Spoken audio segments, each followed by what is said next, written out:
नमस्कार दोस्तों। आज बात करेंगे प्रधानमंत्री नरेंद्र मोदी की, जो एक कर्म योगी के रूप में हमारे और आपके सामने है।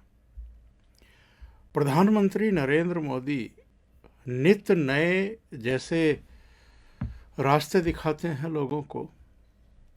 एक ऐसा अनुभव हमारे सामने पेश करते हैं जिससे हमें कुछ सोचने समझने का अवसर मिले।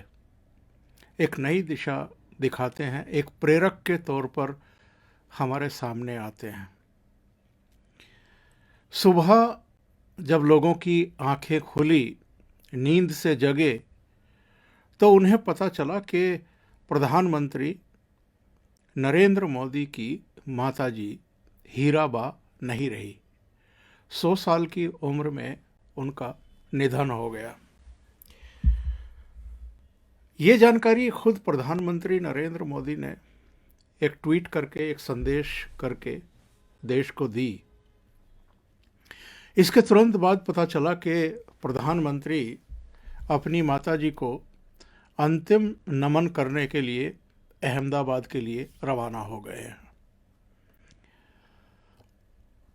सबकी निगाहें इस बात पर टिकी हुई थी कि प्रधानमंत्री की माताजी गुजरी हैं, तो हो सकता है राजकीय सम्मान के साथ उनका अंतिम संस्कार किया जाए, सलामी दी जाए, अच्छी खासी एक यात्रा देखने को मिले, जैसे आमतौर पर सेना के किसी ट्रक पर तिरंगे में लिपटी हुई देह को रखा जाता है और फिर उसे रवाना किया जाता है।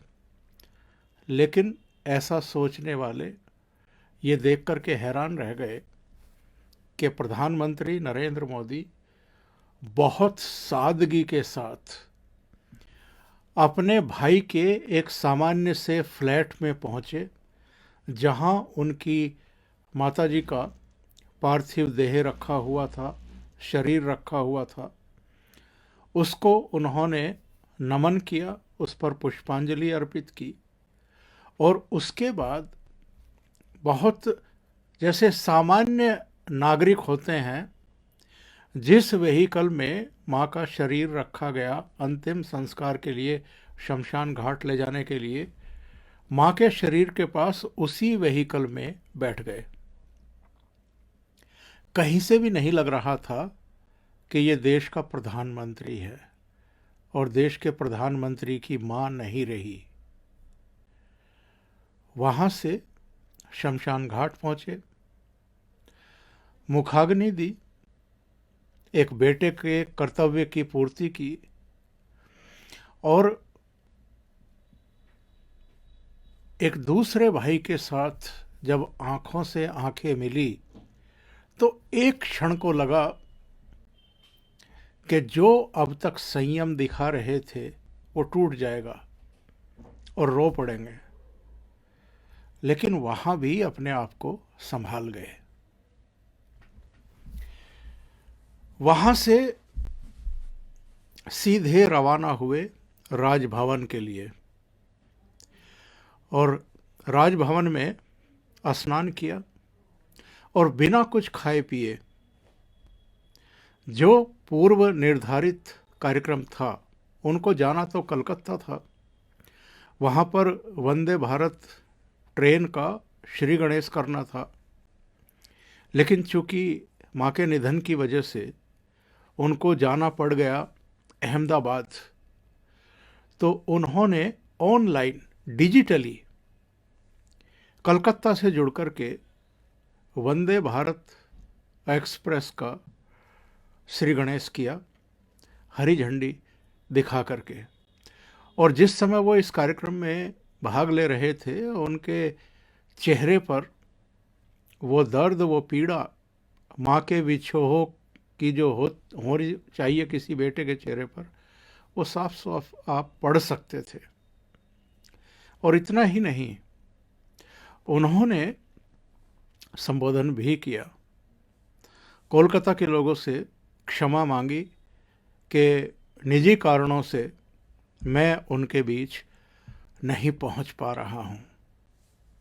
ममता बनर्जी और प्रधानमंत्री नरेंद्र मोदी के जो निजी रिश्ते हैं वो तो उनके बारे में एक इंटरव्यू में एक बार नरेंद्र मोदी ने बताया भी था कि पॉलिटिकली हम जरूर एक दूसरे पर प्रहार करते हैं, एक दूसरे के खिलाफ बोलते हैं, और कई बार तो ये चीज़ें कुछ ज़्यादा ही आगे तक पहुंच जाती हैं, लेकिन ममता बनर्जी उनको कितना स्नेह करती हैं इससे पता चलता है कि वो हर साल उनके लिए कुछ वस्त्र भिजवाती हैं और कई बार वहाँ की मिठाई वगैरह भी भिजवाती हैं।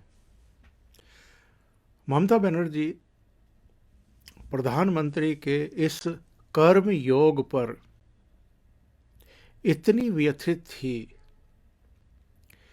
उन्होंने कह दिया, उन्होंने कहा कि मुझे ऐसा लग रहा है कि मेरी अपनी माँ जो है वो चली गई है। उन्होंने ये भी कहा कि मुझे आज अपनी माँ याद आ रही है। उन्होंने ये भी कहा कि प्रधानमंत्री जी कभी कभी आराम भी किया कीजिए। यानी माँ का अंतिम संस्कार करने के बाद एक व्यक्ति यदि देश कर्म में जुट जाता है, अपने पूर्व निर्धारित कार्यक्रमों में जुट जाता है, कामकाज में जुट जाता है और विश्राम नहीं करता है, या बहुत सारी जगहों पर हमारे देश में ऐसा चलन है, ऐसी रवायत और परंपरा चली आ रही है कि यदि घर का कोई बड़ा बुजुर्ग चला गया है, कोई संबंधी चला गया है, तो कई दिन तक कोई काम नहीं करते हैं। करीब करीब सब कामकाज बंद हो जाते हैं। सब भाई बहन, परिवार के दूसरे लोग, मित्र लोग, रिश्तेदार, उनका आवागमन शुरू हो जाता है, बैठकें शुरू हो जाती हैं और कई कई दिन तक, जब तक के आमतौर पर जो 13वीं वगैरह होती है, पत्ते निकलते हैं, तब तक ये क्रम जारी रहता है। लेकिन प्रधानमंत्री ने ऐसा नहीं किया। हाँ, जो उनके भाई हैं, जिनके साथ उनकी माताजी रह रही थी, बहुत सामान्य परिवार की तरह, गृहिणी की तरह रह रही थी, वो अब उन सारी क्रियाओं को करेंगे, सारी रस्में भी होंगी।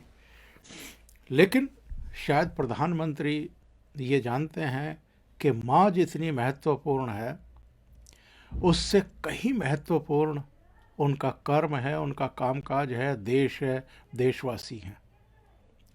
और एक बार तो उन्होंने कह भी दिया था किसी इंटरव्यू में कि ये संपूर्ण देश ही मेरा परिवार है। एक बार सेना के बारे में भी उन्होंने कहा था कि मैं दिवाली पर उनके बीच इसलिए आता हूं कि मुझे लगता है कि यही मेरा परिवार है। वैसे तो नरेंद्र मोदी के बारे में हम में से अधिकांश लोग जानते हैं कि वो किस तरह का जीवन जी रहे हैं। अभी 2 दिन पहले ही मेरे साथ एक प्रोग्राम में सुमित पीर जुड़े हुए थे और प्रधानमंत्री की ही चर्चा चल रही थी। तब उन्होंने कहा था कि इतना बड़ा प्रधानमंत्री आवास, जब वो प्रधानमंत्री के तौर पर 2014 में 7 रेस कोर्स रोड, जो अब 7 लोक कल्याण मार्ग कहलाता है, वहाँ पहुँचे तो 14-15 ट्रक सामान भरवा करके वहाँ से बाहर भिजवाया था कि इसकी ज़रूरत नहीं है। वो सारे कमरों का यूज भी नहीं करते, सारे प्रधानमंत्री आवास का यूज भी नहीं करते, एक कमरे तक सीमित हैं, उसी तरीके से जीवन जीते हैं जैसा आरएसएस के एक प्रचारक के तौर पर जीते थे। जो उनका रसोइया है, जो उनके लिए खाना बनाता है, उसका पेमेंट अपनी जेब से करते हैं। जो राशन आता है प्रधानमंत्री आवास में, उसका पेमेंट अपनी जेब से करते हैं। इसके अलावा भी बहुत सारी ऐसी चीज़ें हैं जो हमें आश्चर्यचकित करती हैं। उन्होंने ये भी बताया, और ये तो खैर पब्लिक डोमेन में है, वो 13 साढ़े 13 साल तक गुजरात के मुख्यमंत्री रहे और जब प्रधानमंत्री पद ग्रहण करने के लिए दिल्ली आ रहे थे तो जितना बतौर मुख्यमंत्री उनके खाते में उनका वेतन और जो दूसरे भत्तों का पैसा मिलता है वो सारा करीब 50-55 लाख के आसपास था। जो उनके साथ ड्राइवर काम करता था, जो उनका सेवक था, उनके जो भी उनके आसपास उनकी सेवा में जुटे थे 13 साल तक, उनके परिवारों के लिए वो सारा पैसा उन्होंने छोड़ दिया और अधिकारियों से कहा कि ये सब पैसा इनके परिवारों के, इनके बच्चों की एजुकेशन के लिए, शादी वगैरह के लिए आप सब में वितरित कर दीजिए। जो व्यक्ति अपने मतलब साथ काम करने वालों का भी इतना ध्यान रखता हो और वहाँ बतौर मुख्यमंत्री जो भी वेतन मिला उसको वहीं छोड़ करके वापस चला आए। एक फ्लैट के बारे में भी ऐसी ही जानकारी है, अहमदाबाद में कोई इनका था, वो भी उन्होंने दे दिया था। तो इतना सुचितापूर्ण जीवन, इतना पवित्र जीवन देखने को नहीं मिलता है। इतना बड़ा त्याग, इतना बड़ा तप, इतना बड़ा कर्म योगी बहुत कम हमें अपने आसपास देखने को मिलता है। बहुत सारे लोगों के शोक संदेश हमारी राष्ट्रपति के भी, उपराष्ट्रपति के भी, अलग अलग राज्यों के मुख्यमंत्रियों के भी, अलग अलग पॉलिटिकल पार्टियों के जो लीडर हैं उनके भी।